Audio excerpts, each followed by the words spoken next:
Hello everyone. We've already started about the contract life cycle, how the smart contracts are deployed, the entire life cycle before they get deployed actually. So now we have a use case where we can see them in action, and I would like to start with the real estate use case. There are a couple of use cases that I'd be covering, but I would be taking one use case per video. For this, we have the real estate use case. Real estate is what your property transfers, right? So you have different elements when you say about the real estate and when you say that the land is being moved from one entity to another entity. There's a seller, there's a buyer, and there are approvers, right? People who say that yes, the money was transferred successfully and hence the land ownership is now transferred. So we have first the scenario for the contract owner. So we'll just start by understanding the role of the contract owner, which in our use case, we're going to take it as the government authority. Like we'll just say that it's like the government holds the land. So the process, it begins with the contract deployment. The government deploys the smart contract on the blockchain. It is just done to create a decentralized land registry system. Then it's land edition. Now the contract owner is going to add in the lands, right? Because since it's on blockchain, it's like you can just say that the paperwork is eliminated, right? So next comes when you talk about the land edition, it's like the contract owner is going to add in the lands, specifying the location, specifying the cost of each land that he or she is going to add into the smart contract, right? Second comes your agreement on approvers. Now, the contract owner facilitates the agreement between buyers and sellers on a common approver for each land transfer by calling the agree on approver function.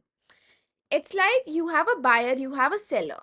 Now, these two people, when they're going to initiate their contracts, what they're going to do, they're going to make one person as approver. A third party is going to be chosen as the approver, but this third party is like consensus. He or she cannot make any entries, does not have to update anywhere, does not have to record any transactions, unlike the traditional system where a notary has to just make every notes of what is happening. This person, the third party, the approver, is just there for validating the transactions. I hope you're able to understand what I want to say, right? Second scenario for the buyer. Now, one person is buyer, one person is seller. What about buyer? If we look at the buyer's journey, the first step is finding a land. So you see a lot of lands there. You see them at different locations. You see them with different pricings. Now you choose a land that is the most optimum one for you to buy. So what does the buyer do? The buyer checks up a list of available lands directly on the blockchain using the get land function. Okay. No intermediaries, no manipulation, no broker coming out there that see, sir, this land has these many benefits, this land has these many disadvantages. No, you don't have any third party, any broker doing that work for you. So no intermediaries, no manipulation. So next is agreeing on an approver. The buyer has to communicate with the seller and together they have to decide, come on a consensus to have a trusted third party as their approver, who is going to keep an eye on the transaction, who's going to oversee the transaction and validate it as to be successful or not be successful. So then comes your initiating the transfer function. The buyer calls the initiate transfer function, providing which land he wants, the land ID, and approver's address. This is my approver. This person is going to validate my transaction. So after all these initiations have been done, the buyer needs to approve the transfer from their end by calling the approveTransferAsBuyer function. It's like you're sending up your cryptographic hash, right? Telling that I am the buyer. This is my identity. I've already given you land ID. I've already given you the person who will be acting as the approver, right? And once the seller also does the same, seller also sends approveTransferAsSeller function by seller calls approveTransferAsSeller function, right? And then we say the transfer is completed. Ownership of the land is moved to the approver, confirming that the blockchain has securely recorded and validated the entire transaction, please note that blockchain has securely recorded and validated the transaction, and it's not the approver who is going to do that. Because in your traditional systems, what happens is notary makes a look, notary takes a record, right? Updating the records is in the hands of notary. But here we do have approver, but his work is only as consensus. His work is only to validate the transactions. Does that make sense? Right. There's one thing that I'll tell you at the end of this scenarios. You may get a little confusion about that right now if I tell you right now. So I'm just keeping it for the end of the lecture. So scenario for the seller. Now, what does seller have to do? So the seller, when he begins, he has to begin with the ownership verification that this land actually belongs to me. I can rightfully sell this land, right? Once verified, the seller and buyer agree on a common approver, agree on a common third party who is going to oversee the entire transaction that is happening, but not validate, but not update or record any transaction. Then the seller initiates the transfer by calling the initiateTransfer function, entering the land ID and your approver's address. This is same as what the buyer did. Next, they're going to provide their approval through the approveTransferAsSeller function, and the buyer did so by using their approveTransferAsBuyer function. Finally, when both approvals from seller complete, the transfer finalizes automatically because it's a smart contract. It gets deployed automatically. If the if condition passes out, if condition says this should be true, this should be true. Approve transfer as buyer function true, approve transfer as seller function true. That means the lines written in the if block will get executed automatically. That is your smart contract. And when this does, finally, when both approvals they actually come, the transfer finalizes automatically. The ownership of the land token is moved to the approver, and the blockchain records this update, and now nobody can change that.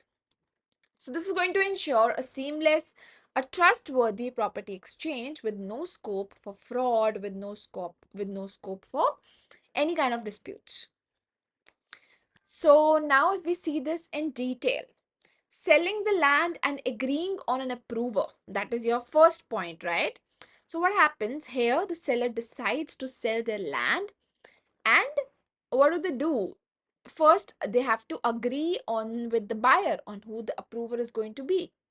The seller calls the agree on approver function, providing the land ID, approver's address. The function verifies that the person calling it is indeed the land's current owner, and once verified, it officially sets the approver for that land. Make sense? Makes sense.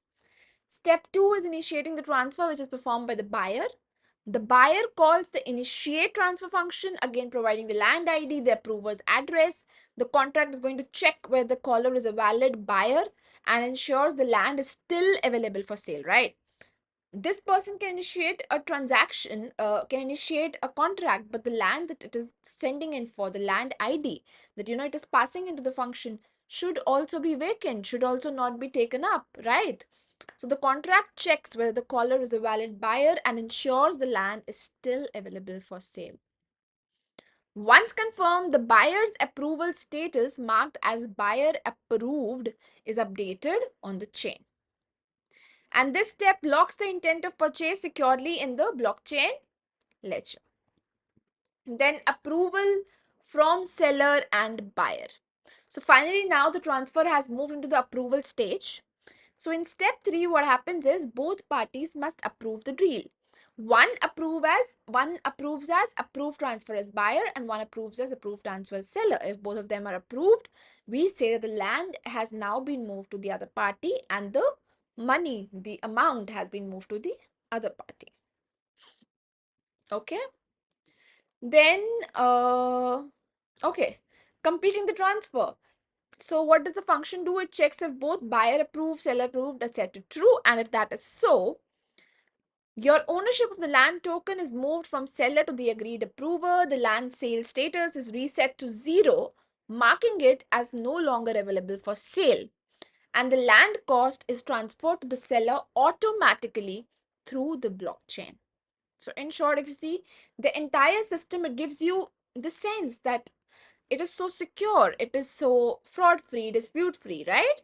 Everything is happening transparently, the ownership, the payment, the verification, without any middleman, without any delays, without any corruption.